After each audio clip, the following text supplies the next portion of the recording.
Hey everyone, welcome back to Ragtag Stacking. In today's video, I want to go over some pros and cons of stacking junk silver. Now, it did take me a while to get into junk silver. I wasn't quite sure about it when I first started stacking. It wasn't until I got started watching some other videos and people were talking about it that I started to realize what it was. At first, I thought when they were saying junk silver, they were referring to just like scraps, like literal scraps, because I saw people doing pours, doing like hand poured stuff. So when I heard the term junk, it was kind of just in passing, like someone was listing it off as they were talking. They didn't really explain it too much. So in my head, I just thought, okay, junk is what these guys pick up for, I guess, a cheaper price because it's scrap metal, and this is what they use for their pours. But then, obviously, the more I watched and the more I looked into junk, I realized, especially when they mentioned like the constitutional silver, and they were saying that junk's the same thing, and then they started explaining it and showing the different examples of some of the stuff. And that's when I made my first order. I picked up some Washington quarters, and ever since then, I've been hooked on the stuff. I love junk silver. One of the things that I didn't put in the pros and cons just because it's like a personal thing for me, one of the things that I absolutely love about it is just the sound of it in your hands. You know what I mean? I just love that clinking and clanging around sound. You can play around with it. You don't need gloves. I mean, this is just something that I enjoy doing. I'm not saying that you should buy junk silver because you can play with it. That's not one of the points that I'm trying to make here. It's just a very satisfying sound and feel in your hand when you're playing around with it. If you don't have any junk in your stack, you might not know what I'm talking about. And when you get it, you'll definitely feel it in your hands. Because if you're used to dealing with the bullion stuff, where you're careful not to put any smudges on it, you might even wear gloves.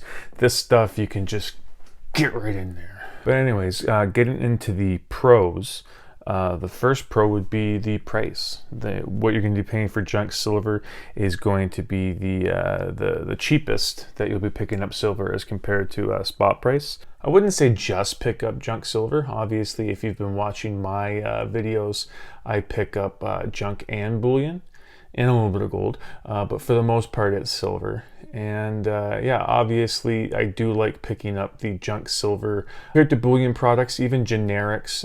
This will be cheaper for you. It's not going to be as much. The second pro is the recognizability of it. I know a lot of people only like buying for bullion stuff. They only like buying coins like the American Silver Eagle or the Maple Leaf or something like that because it's backed by a sovereign nation. It's government backed, whether it be the US, Canada, England, Australia, wherever their coins are from. You can see that it's backed. And that's good for security features. The security features on the coins, some of the technology is well surpassed some of the generic stuff. And if you were to fake it, it would be like counterfeiting money, because it is money. Like the American Silver Eagle and the Maple Leaf, they have a denomination. If you were to fake those coins, it'd be like trying to fake $100 bill. You know what I mean? So that's why a lot of people like to go with the junk silver, especially in the States. I live up in Canada, so I stack both. But a lot of people like to go with the junk silver because it is government backed. This is a government coin. You know what I mean? And especially with something this old, and it's not a key date. It's not rare. It doesn't have a rare air on it or anything like that. This is just a regular old 1944 Walker. Not a lot of people are going to be looking to counterfeit this. You know what I mean? It's not going to be something that they're thinking, we need to make a bunch of these so we can flip it to make $7 per coin off of it. That's not what they're thinking of. They want to make a couple of coins and try to make six figures off of it. You know what I mean? They're not trying to fake this well slicked coin to try and make a couple bucks. They're trying to go for those key dates. But yeah, that's another thing with the junk silver there, is that it's fractional silver. And for those people that only like the bullion coins, they don't really want to go fractional on that stuff because the premiums on fractional bullion stuff is through the roof. If you were to pick up like a half-ounce coin or a quarter-ounce coin, those are going to be very expensive compared to what you'd be picking up this junk silver for the purposes of having fractional, smaller breakdowns of the silver. Junk silver makes more sense than the fractional bullion, just because of that cost. You know what I mean? Generics are cheaper, but like I'm saying, in this scenario, these are just people that don't like the generics. They want to stay with the sovereign nation stuff, but they want things in smaller denominations, smaller quantities. So this is kind of for like the SHTF situations where you don't want to take a 1 ounce American Silver Eagle bullion coin and try and get some milk for it. You know what I mean? So especially like in the prepping part of the stacking community, they'd want to have the junk silver just for that, bartering or SHTF situations and stuff like that. They want to have the junk silver because it is the fractional. It is smaller than, say, like a 1 ounce American Silver Eagle coin. And the third thing, this is one of the main reasons why I like getting junk silver, or it has to do with where I get it. The third pro with junk silver is buying it on eBay. Now let me explain that. It's so you can find everything on there. Not everything for a good price, don't get me wrong, but you can find a lot of things on there, and not just American or Canadian. You can find Australian, Austrian, whatever it is. You can find some junk silver on there from a sovereign nation country. It's not going to be 90% all the time. As I said, the Canadian stuff is 80%. These are some of my favorite things to pick up on eBay right now, these Canadian silver dollars. I have already stacked a tube of them. I'm well on the way to filling up another one. I only have 7 in that one currently, but I have a bunch in transit from eBay, and hopefully those will be trickling in throughout the week, and I'll show those to you. But yeah, this has been definitely a good buy on eBay. But the reason I like going there is because you earn eBay bucks with the junk silver purchases. So if you don't know what it is, it's just kind of like a little kickback you get when you buy certain products. But unfortunately, bullion products are not something that you earn eBay bucks on. It's only on the junk silver that you can earn it on. So what I like to do is I like to buy as much junk silver as I can, accumulate all those eBay bucks. It accumulates for 3 months. So then you get the certificate saying that this is how much you earned in like rebates basically over the last 3 months.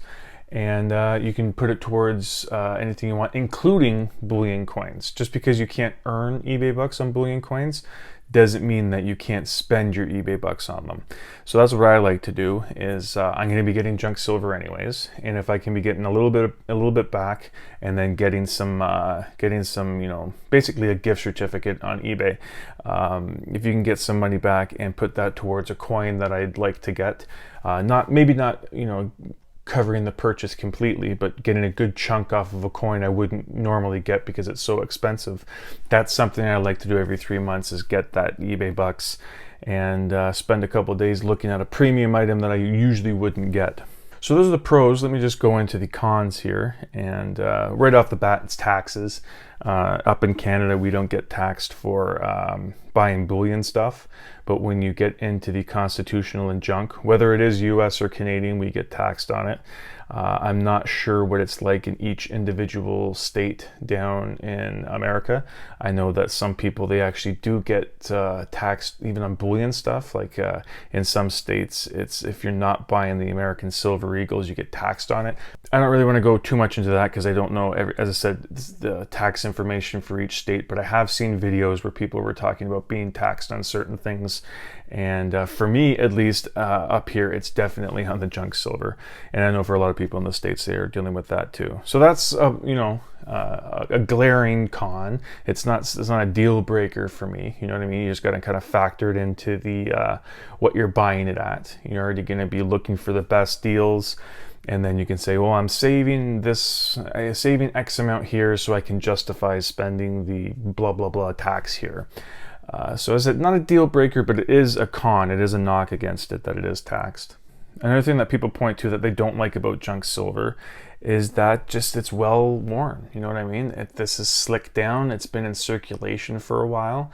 And the coins do actually lose content, metal content, you know what I mean? The composition of the coin does go down. Stuff wears off over the years, and you can weigh it, you know what I mean? One of these you can put on the scale, and I believe it's supposed to be like 12.5 grams, and you'll throw a walk around there and it'll be like 12.4, 12.36, whatever it is, the wear will be on there. And you know, that's definitely a knock against the coins here, is that the actual loss of silver content over the years on these coins, and that has to be factored in. And so yeah, with the loss of the metal content there, the reselling might be a little bit difficult. Not hard, but there might be some things you need to negotiate with.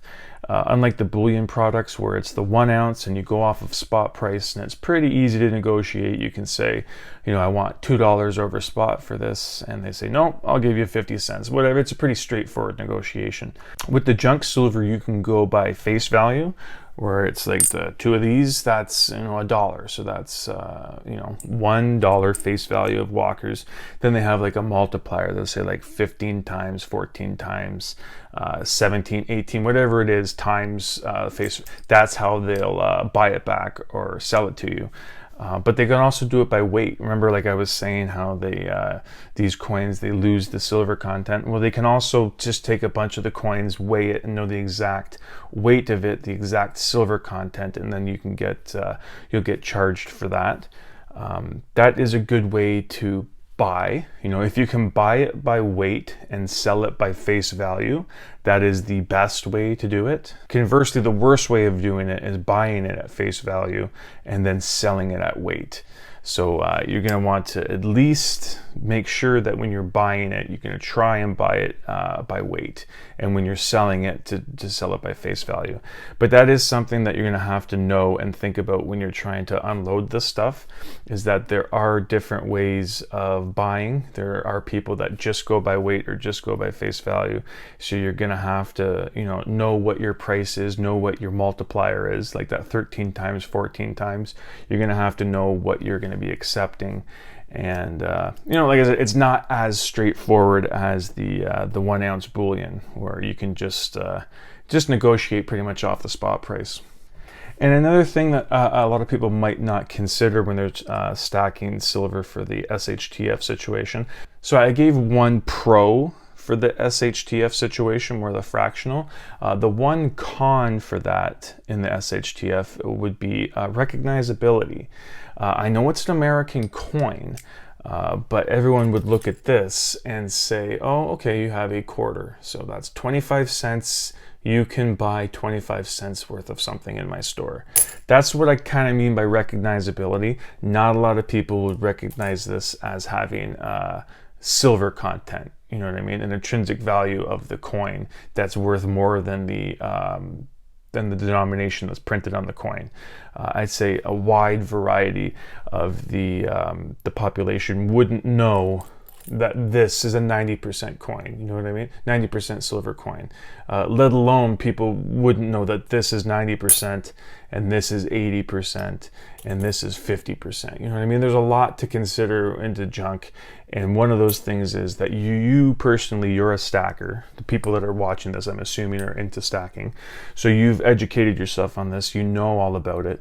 But in those situations where you might, as I said, worst case scenario, stuff like that, you know, where you do need to use this stuff for purchases, or, you know, in a bartering system, you might have to spend a lot of time working with somebody and explaining to them about the silver content. Because yeah, it's all well and good to have, you know, a nice Morgan silver dollar, but if everyone's just going to say, oh, that's a dollar, it's not going to be worth a lot in that situation where you're trying to get something from it. You know what I mean?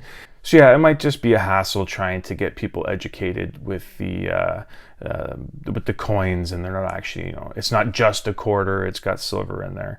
And as I said, it'll be a hassle at first, but for the most part, people in that situation, things are going to be pretty dire. So if people can discover a way of, you know, a little bit more money where they didn't think it was, they can start going through change jars or whatever and looking for their silver.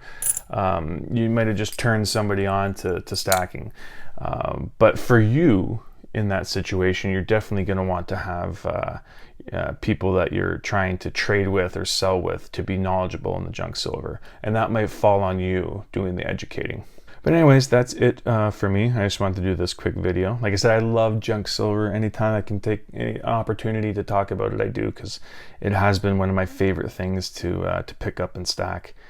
So yeah, let me know in the comments what you think, whether you like picking up junk or you stay away from it. So yeah, that's it for today. Thank you for watching, and hope you come back for the next one. Thank you.